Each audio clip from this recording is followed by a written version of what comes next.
Hello, my name is Josh Trammell. I am a student at Colorado Christian University, and, and I would like to take a few minutes to talk about my research proposal for my final thesis.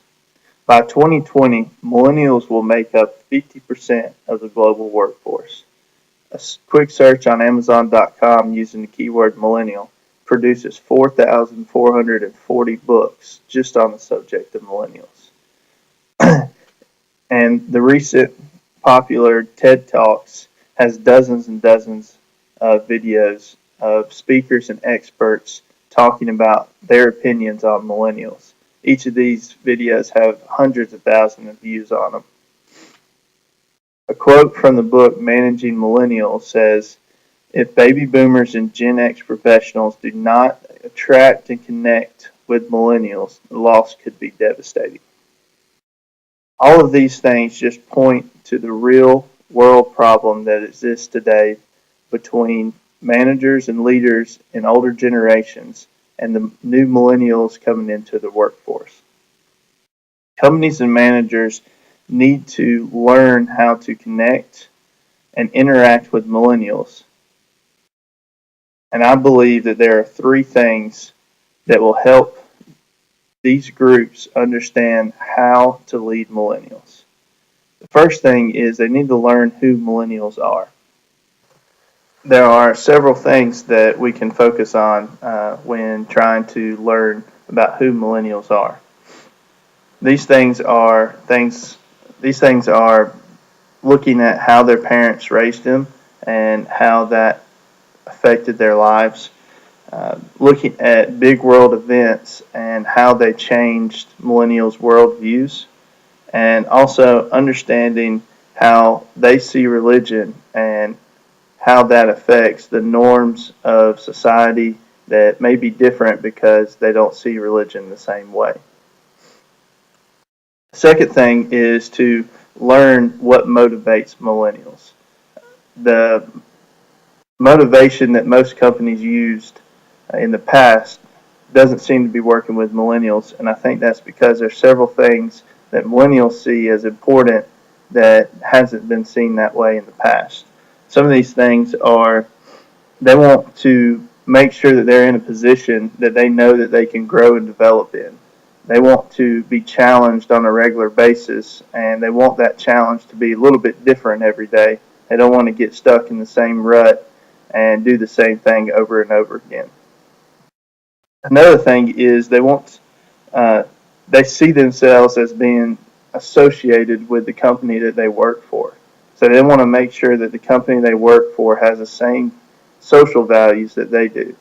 Companies are realizing today that millennials want to work at a place that treats their employees and their people with respect and dignity. They also want to work for a company that treats the community around them and helps the community around them. Another thing is they want to work for a company that focuses on how they affect the environment, and a company that takes it one step further by not only looking at how they affect the environment, but also how they can specifically help the environment in what they do and how they produce things. The third thing that I plan to focus on is learning how to train millennials. Traditionally, the training for new employees has looked a lot like a classroom. There's an instructor, and the new employees are sitting at a desk listening to the instructor without a lot of dialogue or questions being answered. Millennials want to be a part of their training. They want to be associated with it. They want to be part of planning it, and they also want to be able to ask the question why. They want to know the reason why they're learning it, and this isn't a arrogant thing, and this isn't necessarily trying to go against authority. They just truly want to understand why it is that they're learning what they're learning. So, to accomplish these three things, I plan to use three different types of research methods to get the information needed for these three subjects. The first one is metadata analysis, coming through data that represents what millennials spend their time on and what they spend their money on. Looking at the data to show what their interests are and why they choose that. Second thing is numerological research, focusing on big world events that happened during a millennial's childhood and how it changed their lives and changed their worldview. Um, the third thing is looking at case studies that focus on the millennial generation. These case studies have surveys and different questions that are asked to a certain number of millennials, and it helps to show what their interests are and who they are by the way that they answer these questions. I feel like that I have a unique perspective on this subject.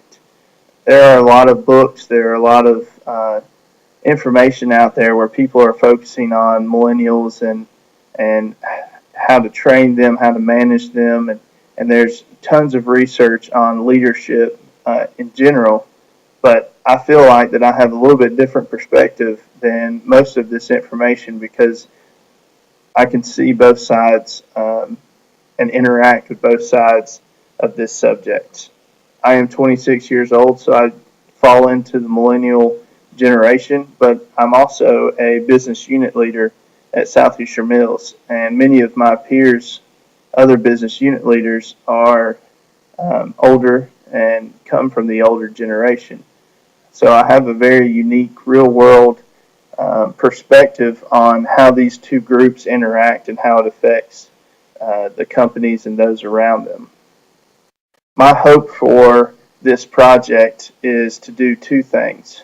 First, I hope to be able to open the eyes of older generations and give them the information they need to be able to interact and develop and help grow the millennials that are coming into their workforce. I also hope to give those people a hope and a look to the future that's not grim like you see most information today. My experience has been that the millennial generation has a lot to offer. The second thing that I want to do is I want to give my millennial readers the ability to step back and look at how their opinions and their actions affect those around them. I think it would be beneficial for a lot of millennials to understand that maybe they are part of this problem, and they need to understand that they have skin in this game. Also, they need to be able to change. They need to be able to listen to the older generations, and I hope that this project allows both of those groups to do that. This subject is very passionate for me because I can see the benefits of both generations, and if we could just find a way to combine those generations and be able to work together, there's nothing in this world that I see that we can't change for the better. Thank you.